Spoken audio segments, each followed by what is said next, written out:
બગદાણા કેસના પીડિત કોળી યુવક નવનીત બાલદિયાએ કોંગ્રેસમાં એન્ટ્રી કરતા અનેક તર્ક વિતર્ક જે તે સમયે સર્જાયા હતા। જો કે નવનીત બાલદિયાની કોંગ્રેસમાં એન્ટ્રી થતાં હવે કોળી આગેવાને ચૂંટણીમાં બદલો લેવાની વાત કરી છે। શું છે આ સમગ્ર મામલો, વાત કરીશું આ વિડીયોમાં। વૈષ્ણવજન તો તેને કહીએ જે પીડ પરાઈ જાનાને રે। નમસ્કાર, નવજીવન ન્યૂઝમાં આપનું સ્વાગત છે। હું છું જયંત દાફડા।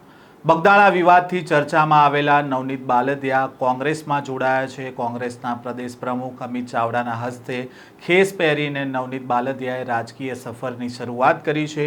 કોંગ્રેસમાં જોડાયાના બીજા જ દિવસે નવનીત બાલદિયાએ કુંવરજી બાવળિયા અને હીરાભાઈ સોલંકીની માફી માંગતો વિડીયો પણ જાહેર કર્યો હતો। ત્યારે હવે ભાજપના નેતા અને કોળી આગેવાન પ્રવીણ કોળીએ આ મામલે કહ્યું છે કે આનો બદલો કોળી સમાજ રાજુલા વિધાનસભા 2027માં લેશે। હજી થોડા સમય પહેલાં જ બગદાણા ધામના સેવક નવનીત બાલદિયા ઉપર જીવલેણ હુમલો થયો હતો, જેમાં લોક સાહિત્યકાર માયાભાઈ આહિરના દીકરા જયરાજ ઉપર હુમલો કરાયાનો આરોપ લાગ્યો હતો અને આ પ્રકરણમાં સરકારે એસઆઈટીની રચના કરી હતી અને એસઆઈટીની રચના બાદ માયાભાઈ આહિરના દીકરાની ધરપકડ થઈ હતી અને આ તમામ ઘટનાક્રમનું કેન્દ્ર રહ્યા હતા નવનીત બાલદિયા અને તેમણે હવે કોંગ્રેસમાં જોડાયા છે અને આને જ લઈને હવે પ્રવીણ કોળીની પ્રતિક્રિયા પણ સામે આવી છે।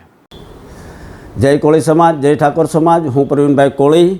મિત્રો, જ્યાં 2-3 દિવસથી નવનીતભાઈ વીઆઈ ગયા, કોંગ્રેસ જોઈન્ટ કરી, એટલે કોળીની અંદર કાંઈક વિભાજન કરવાના કોઈ પ્રયત્ન ચાલી રહ્યા હોય એવું મને લાગી રહ્યું છે। તો એ તમામ મિત્રને કહું છું કે નવનીતભાઈ કોંગ્રેસમાં ગયા, કોળી સમાજને કોઈ તકલીફ નથી, હીરાભાઈને કોઈ તકલીફ નથી, ને પરસોત્તમભાઈને તકલીફ નથી। હીરાભાઈ વિશે કહી દઉં, એ માણસ છે ને મરદ માણસ છે। આજે પણ તમને ખાતરી પૂર્વક કહું છું કે હીરાભાઈ કાલ પણ કોળીની હારે ઊભા હતા, આજ પણ ઊભા રહેશે અને ભવિષ્યમાં જ્યારે જરૂર પડશે ને કોળી સમાજને ત્યારે હીરાભાઈ મોખરે હશે। એટલે આવી માનસિકતા લઈને સોશિયલ મીડિયાની અંદર જે છબી સાબિત કરવાની કોળીની આવે છે ને એ મિત્રને કહું છું કે હીરાભાઈ હોય કે પરસોત્તમભાઈ હોય કે કુંવરજીભાઈ હોય, આ કોળીના નેતા છે, રહેવાના છે, આમાં કોઈ કાંઈ ફરક નહીં પડે। અને આનો બદલો હીરાભાઈએ જે કામ કર્યું છે ને એનો બદલો 2027માં કોળી સમાજ રાજુલા વિધાનસભામાં આવશે। રેકોર્ડ બ્રેક બીજી વાર રિપીટ કર્યું છે, એની બહુમતી હશે।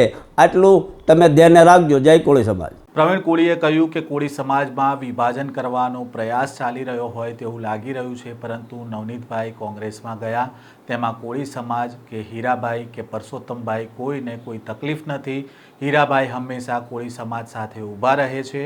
હીરાભાઈ હોય કે પરસોત્તમભાઈ હોય કે કુંવરજીભાઈ બાવળિયા હોય, સમાજના તે નેતા છે અને તે રહેશે અને આનો બદલો 2027માં કોળી સમાજ રાજુલા વિધાનસભામાં રેકોર્ડ બ્રેક કરીને બતાવશે અને તેમની બહુમતી પણ હશે। આમ બગદાણા વિવાદથી ચર્ચામાં આવેલા નવનીત બાલદિયાની કોંગ્રેસમાં એન્ટ્રી થઈ છે અને તેને જ લઈને ભાજપના નેતા અને કોળી આગેવાન એવા પ્રવીણ કોળીએ પ્રતિક્રિયા આપી છે અને આગામી ચૂંટણીમાં બતાવી દેવાની ચીમકી પણ ઉચ્ચારી છે। આ પ્રકારના સમાચાર અહેવાલ સાથે ફરી મળીશું। નવજીવન ન્યૂઝ સાથે જોડાયેલા રહેજો।